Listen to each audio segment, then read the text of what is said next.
আজকের ব্লগটা একটু দেরিতেই শুরু করলাম। বড়মশাই অফিস বেরিয়ে যাচ্ছে, তার আগেও রান্না বান্না করে টিফিন বক্স গুছিয়ে দিয়েছি। বড়মশাই চলে যাওয়ার পর এই যে ঘরে ঝাড়ু দিতে শুরু করে দিয়েছি। এখন বাজে 7:30। আমি কাজল, ভ্লগ বাই কাজলের নতুন একটি ব্লগে বড়দের প্রণাম জানাই আর ছোটদের স্নেহ ভরা ভালোবাসা। আশা করি আপনারা খুব ভালো আছেন, আমিও ভালো আছি। আজকে নীল ষষ্ঠী ব্রত। আপনারা কে কে এই ব্রত পালন করেন অবশ্যই আমাকে জানাবেন।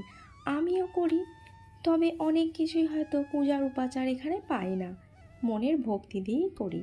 তো আমি আজকে কিভাবে আমার নীল ষষ্ঠীর ব্রত পালন করি সেটাই না হয় আপনাদের সাথে শেয়ার করি। বড়মশাই চলে যাওয়ার পর রান্নাঘরটা মুছে টুছে সোনার জন্য একটু খাবার বসিয়ে দিয়েছি, তার সাথে আমার খাবারটাও হয়ে যাবে। আজকে যেহেতু রান্না করা খাবার মানে সর্ষে তেল হলুদ এগুলো খেতে নেই, তাই সাদা আলুর তরকারি বসিয়েছি আর একটু পরোটা করে। সোনাও সকালে ব্রেকফাস্টে পরোটা আর সাদা আলু তরকারি খেয়ে নেবে। আর আমাদের জানেন সোনার আমার দুজনেরই তেলে ছাকা জিনিস খেলে খুব গ্যাস হয়। কথা বলতে বলতে স্নান টান ছেড়ে চলে এসেছি পুজো করতে। বললাম না অনেক উপকরণই এখানে পাওয়া যায়নি। আগে যখন আমি আগের রুমটায় থাকতাম ওখানে কাছাকাছি দুধ বেলপাতা সব কিছুই পাওয়া যেত, কিন্তু এখানে অনেক খোঁজাখুঁজি করেও পাইনি। তো যেই উপকরণগুলো পেয়েছি ওগুলো দিয়েই চলে এসেছি পুজো করতে। আর তার আগে আমি স্নান টান করে বাসনগুলো ধুয়ে ঠাকুরঘরটা পরিষ্কারও করে নিয়েছি। আর এই যে ভগবানকে স্নানও করিয়ে নিচ্ছি। তারপর একটা ঘটির মধ্যে ওই গঙ্গা জল ঘি মধু একসাথে মিক্সড করে আর ভগবানকে অর্পণ করে দেবো, আর ওর সাথে একটু কর্পূরও মিশিয়ে দেব। আমার সোনা যবে থেকে হয়েছে তখন থেকেই আমি এই নীল ষষ্ঠীর ব্রত পালন করে থাকি। আমার সোনার 13 বছর বয়স হয়ে গেল, 13 বছরেই নীল ষষ্ঠীর ব্রত করছি। মারা বলে থাকে সন্তান জন্মানোর পর সব মায়েদেরই এই নীল ষষ্ঠী ব্রত করতে হয়, তবে অনেকে অনেক সমস্যা থাকায় করে না। আমাকে যেহেতু মা বলেছিল তাই আমি আমার সন্তানের মঙ্গল কামনায় করে থাকি।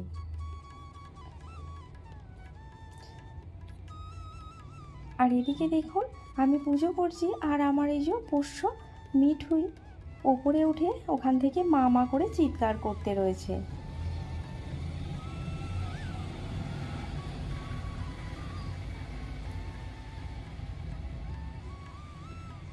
আর এই যে ভগবানকে স্নান করে বসিয়ে দিয়েছি। এরপর ভগবানকে প্রথমে একটু ঘি মাখিয়ে নিয়েছি, তারপর ওই যে সমস্ত মিশ্রণটি ওনার ওপর অর্পণ করব।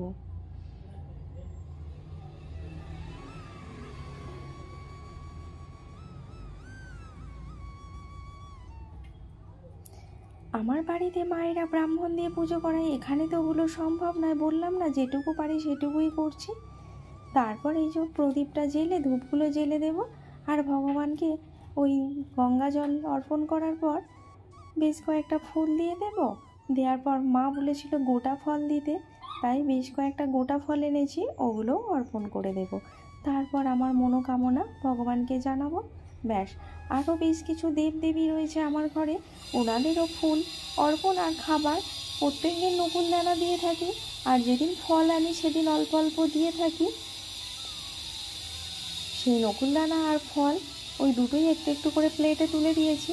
ওগুলো দেওয়ার পরে আর একটা বড় প্লেটের মধ্যে গোটা ফল দিতে হয়, ওটাও দিয়ে দেব।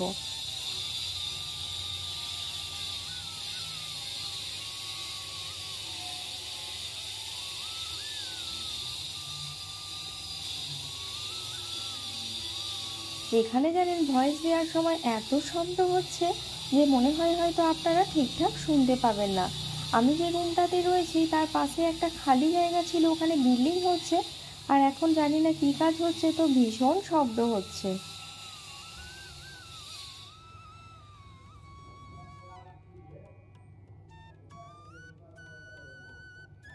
আমি জানেন পুজো করছি, এখনও সোনার খাওয়া দাওয়া হয়নি। ওকে বারবার বলার পরও খায়নি, বসে আছে আমার কখন পুজো হবে তারপর খাবে, সেই জন্য। তো চলুন ভগবানকে দেওয়ার পর সন্তানের আগে তারপর আমরা খাওয়া দাওয়া করব। বলতে বলতে আমার পুজো করা হয়ে গেল। আর চলুন এবার দেবীদের সিঁদুর পরিয়ে দিই। দেওয়ার পরে শাঁখটা বাজিয়ে নেব। আর ধুনো দিতে জানেন এখানে ভীষণ দেরি হয়। তারপর ওই ধুনো চুরের মধ্যে এখানে এক ধরনের ধুনো পাওয়া যায়, ওটার জন্য কোনো কিছু ছোবড়াও লাগে না, কিছুই না। তো ওটা চালিয়ে ধুনোটা দিয়ে দেবো।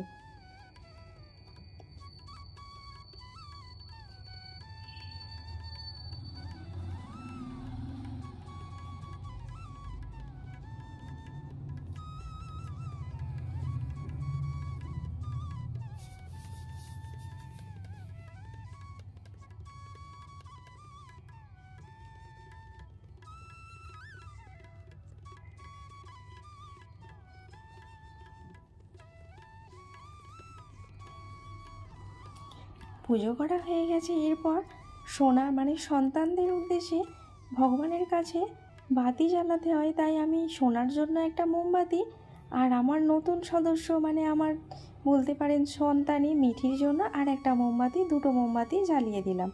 এরপরে আমি তুলসীতে জল নিবেদন করে শঙ্খধ্বনিও করে নিচ্ছি।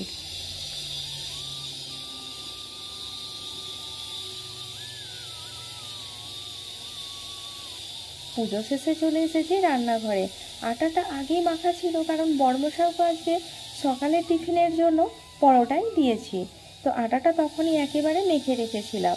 আর এখন পরোটাটা বানিয়ে নেব। আর এইদিকের কড়ার মধ্যে সাদা আলু তরকারিটাও বানানো রয়েছে। সোনা আর আমি দুজনে একসাথে খেয়ে নেব, তারপর বিকালে একটু বাইরে যাব। আর সোনা দেখুন ক্যামেরা করছিল, ও বলছিল মা স্ট্যান্ডে লাগাতে হবে না, আমি করব, তাই টলমলও করতে আছে। আর আপনারা কে কে নীলষষ্ঠীর ব্রত পালন করেছেন, কিভাবে করেছেন আমাকে জানাতে ভুলবেন না। আর হ্যাঁ, এই কদিন হয়তো আমার ভিডিওগুলো একটু খারাপ হচ্ছে, তো আপনারা পাশে থাকবেন, আশা করি পরপর ঠিক হয়ে যাবে।